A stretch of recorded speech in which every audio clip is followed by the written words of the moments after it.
오늘은 맥주 감사 주일입니다. 맥주 감사 주일로 우리가 지키고 섬기고 있습니다. 맥주절은 구약의 가장 큰 새 절기 중에 하나이기도 합니다. 당시 이스라엘의 보리나 밀을 수확하고 나서 첫 예물을 하나님께 드리며 감사했던 게 이 맥주 감사절의 의미이고 출발이기도 합니다. 그런데 우리나라에서는 이제 선교사님께서 들어오시고 우리나라에서는 이모작이라고 하긴 좀 애매해도 보리농사와 쌀 벼농사를 같이 했었죠. 그러면서 보리농사를 다 수확하고 마치고 나서 하나님께 감사했던 절기를 이 맥주절과 이스라엘의 절기와 결합해서 지키고 있었습니다. 그렇지만 우리가 맥주절을 지키는 이유는 단순히 농사의 수확을 거두어서 우리가 감사하고 지키는 것만이 아니라는 거예요. 우리의 삶 속에서 하나님의 은혜가 있음을 확인하는 시간입니다. 물론 우리가 매일매일 매주 하나님의 은혜가 있음을 기억하고 확인하지만은 우리가 이뿐만 아니라 우리가 거두고 있는 모든 삶의 열매의 주관자고 인도자는 여호와 하나님이시다라는 이 믿음의 고백이 있다라는 거예요. 그래서 이 절기는 하나님께서 우리의 인생 속에 일하셨는지를 기억하고 감사하는 믿음의 예배가 이 맥주절을 지키는 예배입니다. 또 하나 더 우리가 기억해야 되는 이 맥주절은 한 해의 절반을 지나가면서 지난 날을 돌아보고요. 또한 우리의 새로운 삶의 방향이 혹시 틀어지지 않았는지, 혹시 내가 잘못된 길로 조금이라도 생각하지 않았는지 다시 하나님께 집중하는 시간이 바로 이 맥주절의 의미입니다. 그러니까 단순히 우리가 이제 농사도 안 짓는 데의 의미가 아니라 한 해의 절반을 지나면서 하나님께서 나를 어떻게 인도하셨고 어떻게 인도하실지에 대해서 확인하는 시간이라는 거죠. 기독교는 하나님의 은혜로 시작했습니다. 그러죠? 그걸 우리가 신학적인 용어로 선행 은총이라고 합니다. 하나님께서 내가 어떠한 특별한 자격을 줘서 나에게 은혜를 끼치고 예수를 알게 하신 게 아니라 하나님께서 먼저 손 내밀어 주셨다라는 거예요. 이게 선행 은총입니다. 그렇지만 우리가 하나님의 은혜가 당연히 하나님이 먼저 주셨으니까 공짜일 거다, 하나님이 계속 공급하실 거다라는 것에 대해서 생각하면 잘못됐다는 겁니다. 우리가 당연한 세상의 이치죠. 아니요, 우리 삶의 이치입니다. 뿌려야지 거둘 수 있다라는 거예요. 어떻게 심지 않았는데 우리가 열매를 거둘 수 있겠고, 우리가 심지 않았는데 우리가 지금 먹고 있는 벼나 쌀을 보리를 우리가 수확할 수 있겠습니까? 맞아요. 이 절기는요, 이걸 기억하게 하는 겁니다. 그래서 저는 오늘 여러분과 함께 이 감사에 대해서 얘기보다는 여러분에게 뿌리라는 이 뿌림에 대해서 같이 이야기를 해보고 싶습니다. 자, 그럼 여러분들에게 한번 질문해 볼까요? 지금 여러분들은 무엇을 뿌리며 살고 계십니까? 혹시 열매를 기대하면서도 실제로 나는 아무것도 뿌리지 않고 있지 않나요? 아니면 혹시 나는 누군가 뿌려놓는 것을 그냥 거두는 데에만 익숙해 있지 않나요? 특별히 자녀 세대들은 부모의 기도로 내가 커왔습니다. 언제까지 부모의 기도에 빚진 자가 되시겠습니까? 한국 교회의 공통적인 특징이 있습니다. 특별히 지방이나 아니면 수도권이나 마찬가지가 뭐냐면 교회에서 일하는 분들의 연령대가 제일 어린 사람이 50대라는 거예요. 30대, 40대, 20대가 자신들은 열심히 일하고 봉사한다고 하냐, 사실은 교회의 아주 중요한 일과 섬김은 다 그분들이 아직도 하고 계신다는 거예요. 그분들의 20대, 30대 때는 안 했을까요? 아니요. 그분들의 20대, 30대도 계속 해왔습니다. 허리를 구부리기 힘드신데도 불구하고 교회 식당 봉사를 70이 넘으셨는데 아직도 하고 계시고요. 교회 청소를 해서 나오는데 아무도 나오지 않아 그 어른들이 나오셔서 허리를 구부리고 청소하십니다. 물론 누구에게 칭찬받으려고 하는 건 아닙니다. 당연히 해야 되는 걸로 알고 있었거든요. 그런데 제가 여기서 이야기하고 싶은 것은 받는데 익숙해하지 말라라는 거예요. 목사인 저도 받는데 익숙해지면 안 됩니다. 그리고 여러분들 또한 받는데 익숙해지면 안 돼요. 누리는데 익숙해지면 안 돼요. 왜냐하면 내가 뿌린 만큼 깨달을 수 있고요. 내가 한 만큼 찾을 수 있다라는 거예요. 왜냐하면 우리는 각자 뿌리는 사람이기 때문입니다. 그래서 오늘 본문의 시편 126편 5절과 6절에서는 이렇게 말씀해요. 첫 번째 우리가 나눌 것은 믿음의 열매는 뿌림이 없이 맺히지 않는다는 아주 지극하고 당연한 사실을 이야기하려고 합니다. 오늘날 세상은 눈에 보이는 열매를 상당히 중요합니다. 그러죠? 학교에서는 성적이라는 열매, 또 직장에서는 실적을 얼만큼 거두었냐는 이 실적에 관한 열매, 또 사회에서는 외적으로 얼마나 성공했고 얼마나 좋은 차를 타고 어느 지역에 사느냐가 열매의 기준으로 사람을 평가합니다. 이렇게 이 세상의 이 열매를 평가하는 이 기준과 가치관이 어느덧 우리 삶에 아주 밀접하게 들어오게 되었어요. 내가 의도하든 의도하지 않든 이 사실이 우리에게 들어와서 우리도 괜찮게 사시는구나. 성적이 좋구나. 잘 되겠구나. 미리 결정짓는다라는 거예요. 그런데 여러분, 교회는 세상과 좀 달라야 하잖아요. 교회는 세상과 최소한의 이런 것들은 달라야 하잖아요. 세상에 있는 사람들이 교회를 향해서 기대하는 게 무엇이겠어요? 나와는 좀 다른 사람이지 않을까라는 기대감이 있지 않겠어요? 그렇다고 해서 제가 여러분들에게 죄의식을 주려는 건 아닙니다. 열매를 맺고 열매를 기다리는 것이 절대 잘못된 게 아니에요. 기쁨의 열매도 있습니다. 우리의 회복의 열매도 있습니다. 하나님의 우리의 기도에 대한 응답의 열매도 있어요. 또한 자녀와 후손에 대한 열매도 있고요. 또 내가 직장과 사업체를 통해서 얻는 열매가 있어요. 하나님께서는 우리가 열매 맺는 걸 너무나 기뻐하신다니까요. 자기가 이렇게 선물을 줬는데도 우리가 그걸 받고 기뻐하는 모습을 보고 하나님 또한 더 기뻐하신다니까요. 그런데 문제는 이겁니다. 열매만 바라보는 우리의 모습이 있다라는 거예요. 물론 맨 처음에는 열매만 바라보지 않았습니다. 근데 사람이란 게 참 그렇더라고요. 저 사람이 나한테 일을 해줬는데 이제 일을 계속 해주다 보니까 뭐가 생각나죠? 왜 나한테 이만큼 해주지 않지라는 게 생각합니다. 그래서 결혼 막 한 부부들은 섣불리 큰 선물을 한 번에 주지 않는다라고요. 천천히 준다. 우스갯소리지만 근데 그 안에는 분명한 의도가 있는 것 같습니다.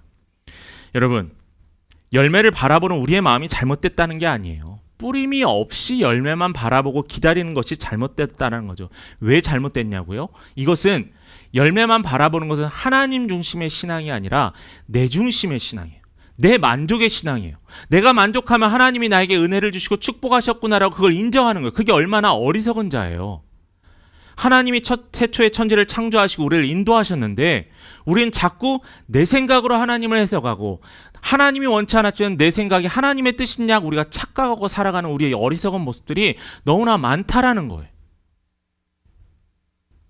갈라디아서 6장 7절을 한번 볼까요?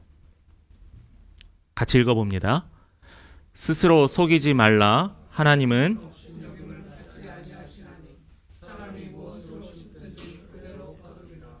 저는 여기서 중요한 한 단어가 있습니다. 그대로예요. 그대로. 우리가 열매를 거두는 것은 누구의 영역이냐면 하나님의 영역이거든요. 제가 생일이 맞았습니다. 근데 생일 때 내가 저 사람은 당연히 나에게 선물 주겠지. 저 사람 나에게 선물 줄 거야 라고 생각을 합니다. 그러면서 저 사람이 선물을 나에게 주지 않으면은 섭섭해요.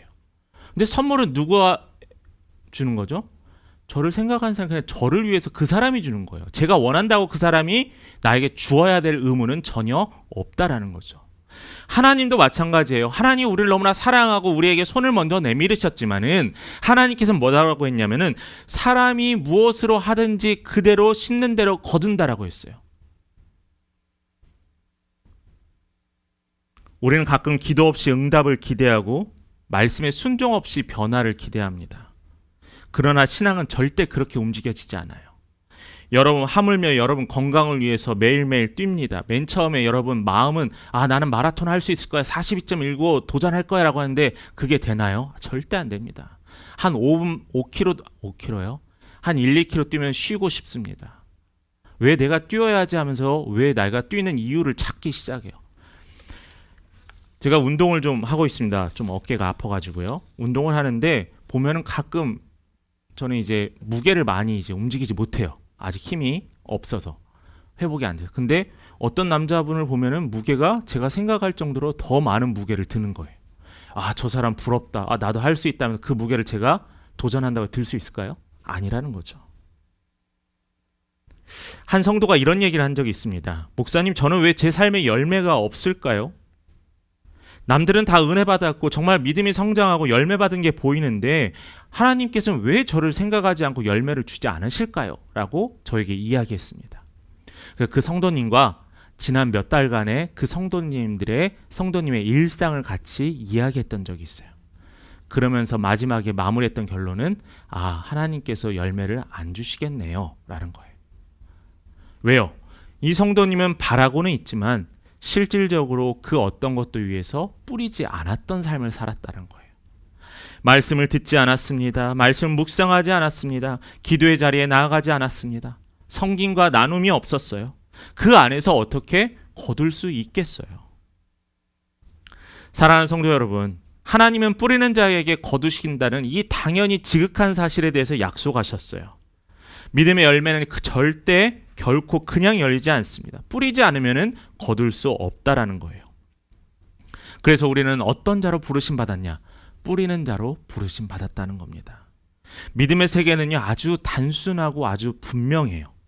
믿음은 뿌린 만큼 자라게 됩니다. 믿음은 순종한 만큼 자라게 되고요. 믿음의 열매는 내가 하나님께 다가간 만큼 체험할 수 있다는 거예요. 여러분, 거두기를 원하십니까? 그럼 뿌리십시오. 어떻게 뿌리냐고요? 눈물로 뿌리세요. 사랑으로, 인내로, 말씀으로, 기도로 뿌리시기를 간절히 소망합니다. 자, 그러면 두 번째로 하나님이 바라시는 씨 뿌리는 삶은 무엇일까에 대해서 우리가 한번 생각해 봤으면 좋겠어요. 어떻게 뿌려야 될까? 우리가 열매를 뿌리면서 농부들은 그렇게 생각합니다. 씨를 뿌리거나 나무를 심으면서 이걸 가지고 어떤 소득을 얻고 무엇을 해야 될지 열매에 대해서 우리 기대하면서 뿌립니다. 그게 나쁘다고 생각하지 않아요. 그런데 우리 믿는 자들은 조금 더 달라야잖아요. 하나님께서 기뻐하시는 방식을 뿌려야 돼요. 그래서 본문에서는 어떻게 뿌리냐라고 정확하게 이야기하고 있습니다. 5절 말씀 우리 한번 같이 읽어볼까요? 읽겠습니다. 시작. 눈물을 흘리며 씨를 뿌리는 자는 기쁨으로 거두리로다. 기쁨으로 거두리다 이전에 하나님께서는 뭐라고 하시면 눈물을 뿌리며 라는 거예요. 사실 이 시편 126편은 찬양의 시입니다. 찬양의 시. 이 표현은 그냥 단순히 내가 힘들고 내가 간절하니까 흘리는 눈물에 대해서 이야기하는 게 아니에요. 이 본문의 배경은 이스라엘 백성들이 바벨론 포로기 이후에 이제 바벨론을 떠나서 이스라엘의 원래 지역으로 돌아왔습니다. 근데 그들이 폐허가 된 땅에 왔더니 뭐만 보이겠어요? 무너진 예루살렘 성전. 그 예루살렘 성전이 별거예요? 그들에게 신앙이고 그들의 믿음이고 그들의 의지할 수 있는 아주 중요한 거예요. 그것은 무너져 있습니다. 어떠한 먹을 것도 없어요. 자신의 이웃과 가족과 친척들이었던 그 수많은 이스라엘 백성들의 모습들이 보이질 않습니다. 근데 그들은 그때 어떻게 했는지 알아요? 이 시편 126편을 부르면서 믿음으로 씨를 뿌렸다라는 거예요. 상황이 절망적이고 아무것도 할 수 없는 상황에 자포자기했던 게 아니라 그들은 하나님을 향한 믿음으로 말미암아 믿음의 씨를 뿌렸다라는 겁니다. 절망과 눈물 속에서 이 하나님을 향한 간절한 믿음을 붙들고 간절히 심은 씨앗이었다라는 거죠. 하나님이 원하시는 뿌리는 눈물로 드려지는 헌신의 뿌림입니다. 눈물로 기도하며 뿌리는 것, 눈물로 용서를 구하며 뿌리는 것, 눈물로 말씀에 아멘이라 순종하며 뿌리는 것이 하나님이 기억하시는 뿌림이라는 거예요. 우리 더 다른 말씀을 한번 근거를 찾아오면 이사야서 55장 8절에서 9절 말씀입니다. 같이 우리 천천히 읽어보겠습니다. 이는 내 생각은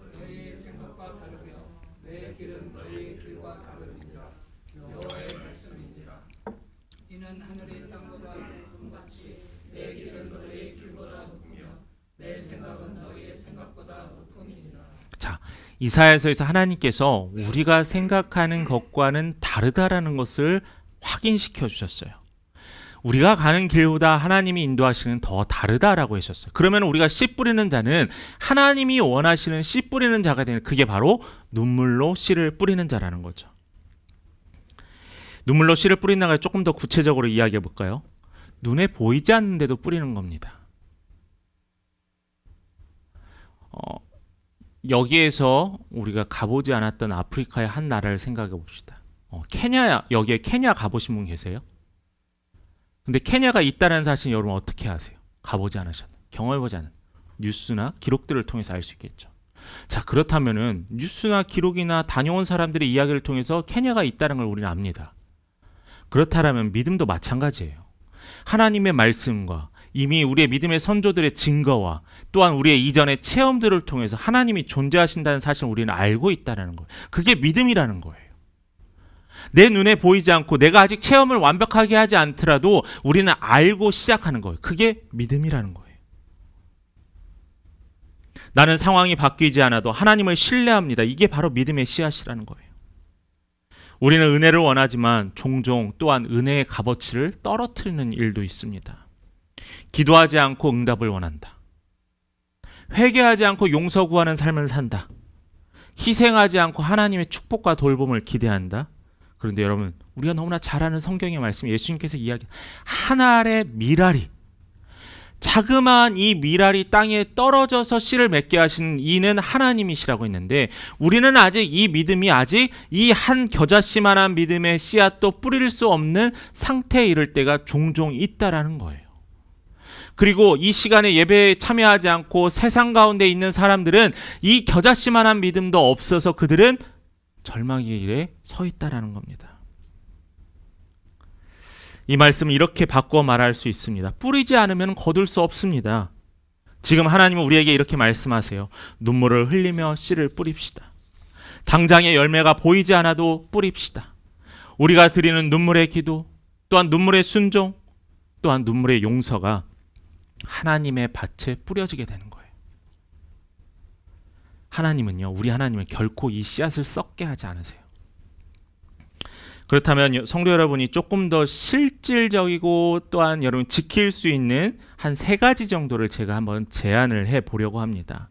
눈물로 기도를 드린다는 게 무엇인가에 대해서 아직 맥이 안 잡히신 분들은 제가 제안한 이 3가지를 통해서 어떻게 눈물로 기도할까에 대해서 한번 결단해 보셨으면 좋겠습니다. 중요한 첫 번째는 하나님 앞에 솔직해지는 거예요. 하나님 앞에 속상한 마음을 내가 이야기하는 거예요. 이 말은 뭐냐면은 힘들어도 기도하라는 거예요. 아, 목사님, 저는 힘들어서 기도할 수 없어요. 목사님, 제가 어떻게 이런 상황인데 예배를 드릴 수 있겠어요? 아니에요. 이런 상황이니까 더 예배 드려야 되는 거예요. 이런 상황이니까 더 기도해야 되는 거고요. 근데 우리는 자꾸 무슨 일이 생기거나 힘든 일이 생기거나 절망적인 일이 생기면은 하나님과 믿음은 뒤로 하고 내가 무엇인가를 해결하려고 발버둥해요. 그런다고 해결돼요? 안 되더라고요.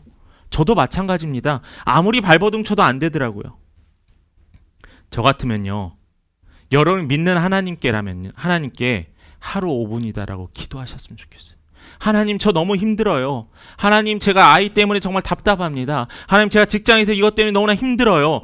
인간관계 때문에 너무나 어렵습니다. 눈물 흘리며 기도하세요. 이게 바로 믿음이에요.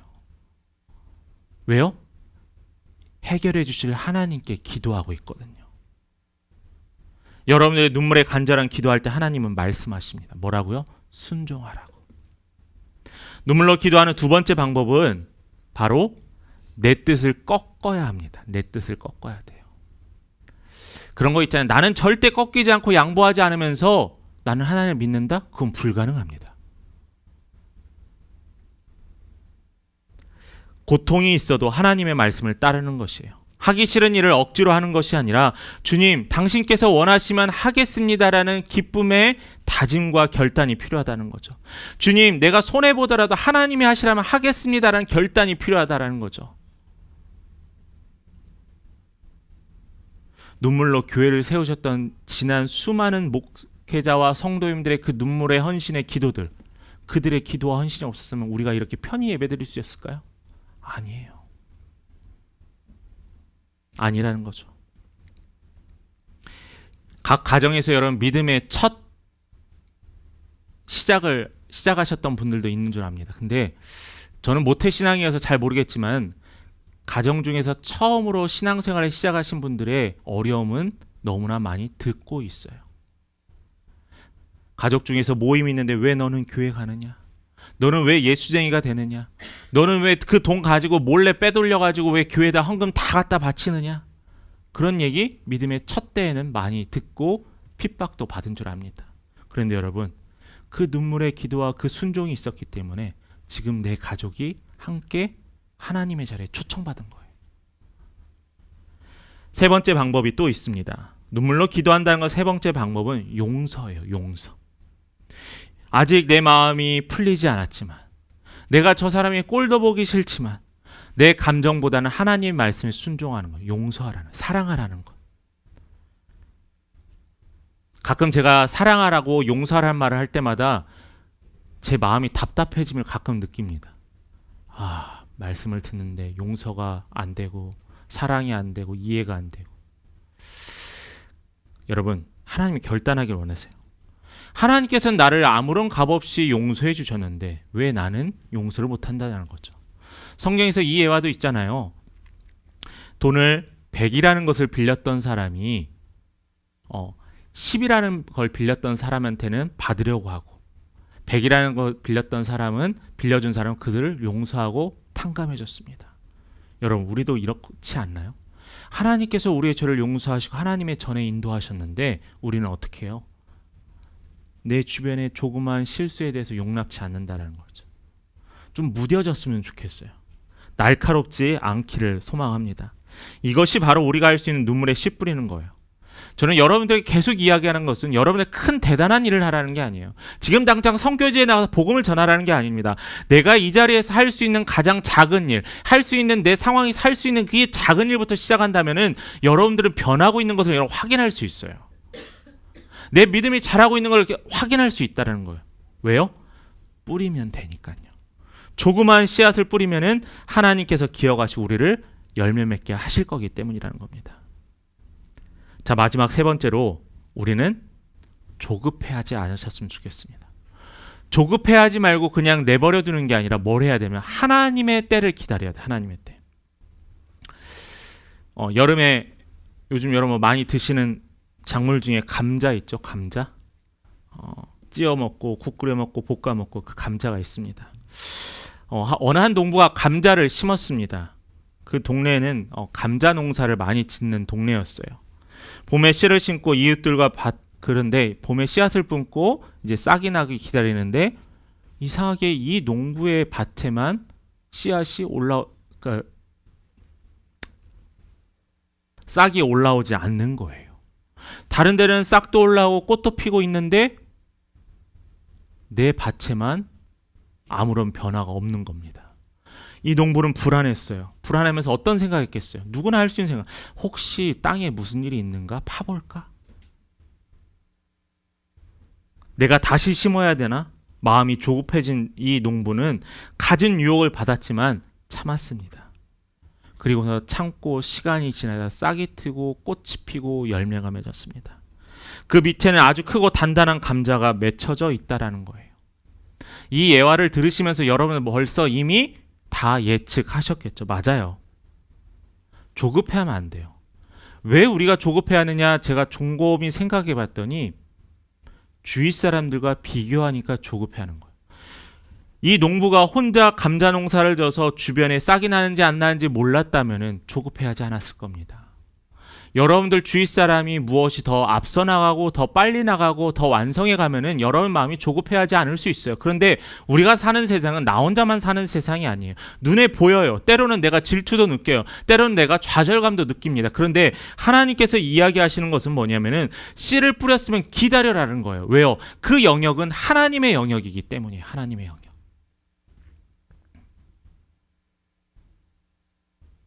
물론 이해가 갑니다. 조급해하는 거 이해가 가요. 저도 물론 자유롭지 못합니다. 그런데 누가 자유로울 수 있겠습니까? 우리는 신고 나면 당장 자라야 한다고 조급해하고 발을 동동 구립니다. 신앙생활에서는 어떠냐? 기도하면 바로 응답하길 바라잖아요. 섬기면 내일 보상이 와야 한다고 생각하잖아요. 그러나 하나님은 각자의 밭에 각자 최상에 알맞은 시기에 최선의 방법으로 열매 맺게 해주신다는 거예요. 중요한 것은 눈물로 믿음으로 씨앗을 뿌리고 난 후 포기하지 않고 기다리는 믿음이 필요하다는 거죠. 오늘 갈라디아서 말씀을 하나 더 찾아보려고 하는데 6장 9절의 말씀입니다. 같이 읽겠습니다. 선을 행하되 자, 뭐라고 했어요? 포기하지 아니하면. 물론 그 전에 행하되 낙심하지 말고 포기하지 아니하면 거둔다라고 했습니다. 이 말씀은 단순한 권면이 아니라 하나님께서 우리를 향한 약속입니다. 우리가 하나님의 뜻대로 바르게 살고 선한 일을 하고 믿음으로 살아간다면 씨를 뿌릴 때 아무리 시간이 걸리지만은 결국에는 종착점은 같이 도착한다는 거예요. 운전하신 여러분들 빠르게 도착해서 급하게 막 운전을 요리조리 합니다. 그런데 여러분, 그 다음 신호등에서 어떻게 되죠? 그 옆차를 만나게 돼요. 아무리 고속도로에서 빨리 가더라도 결국에는 5분 차이, 10분 차이입니다. 여러분, 내가 하는 일을 묵묵히 해가면요, 결국에는 열매를 맺게 하신 하나님이라는 거예요.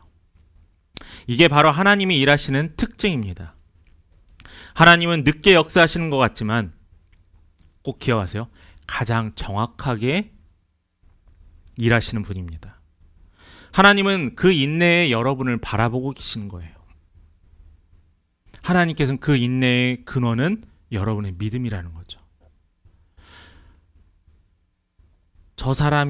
저분이 하나님께서 나에게 주실 것이라는 확실한 믿음이 있다면은 내가 지금 어느 길을 걸을지라도 내가 불안하고 두려워하지 아니할 것은 이 믿음이 있기 때문이에요. 내가 원하는 방식이 아니라 하나님이 가장 선하다고 여기시는 방식으로 내가 원하는 시간이 아니라 하나님이 정하신 최선의 때에 하나님께서 이끄신다고 합니다.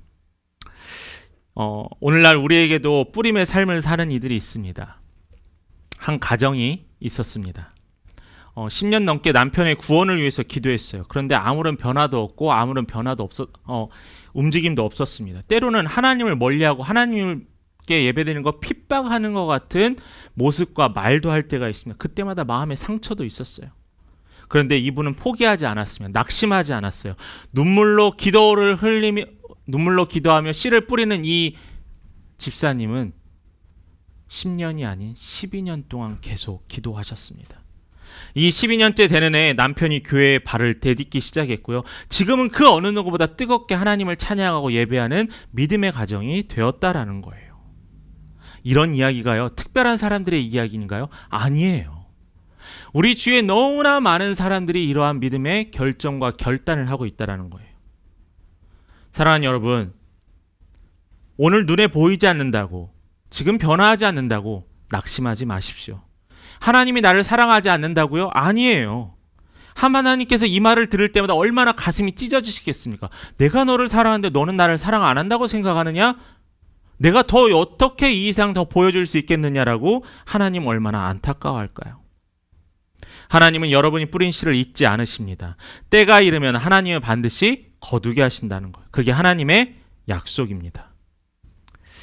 말씀 마무리합니다. 지금 우리가 누리고 있는 것, 감사할 수 있는 조건들은 하나님의 은혜와 이미 누군가가 씨를 뿌린 사람들의 도움으로 맺혀진 열매입니다. 언제까지 우리가 이렇게 받는 데 익숙하려 하십니까? 오늘 이 맥주절을 기억하면서 단지 수확의 열매를 감사하는 것이 아니라 우리 각자의 신앙의 밭에서, 삶의 밭에서 무엇을 뿌리고 무엇을 위해 힘쓰고 무엇을 위해 눈물을 흘려야 하는지 여러분 잊지 마시고 꼭 돌아보시길 바랍니다. 성경은 말씀합니다. 눈물을 흘리며 씨를 뿌리는 자에게는 기쁨으로 거두리로다. 여러분, 우리는 뿌리는 자여야 돼요. 다만 거둘 열매가 먼저가 아니라요, 열매를 거두게 하시는 하나님을 여러분 기억하세요. 자주 생각하세요. 마음에 품으세요. 이미 믿는 자의 삶을 사시는 성도님, 또는 아직 의심이 가시지 않는 여러분, 우리 모두 결단합시다. 하나님 기도로 뿌리겠습니다.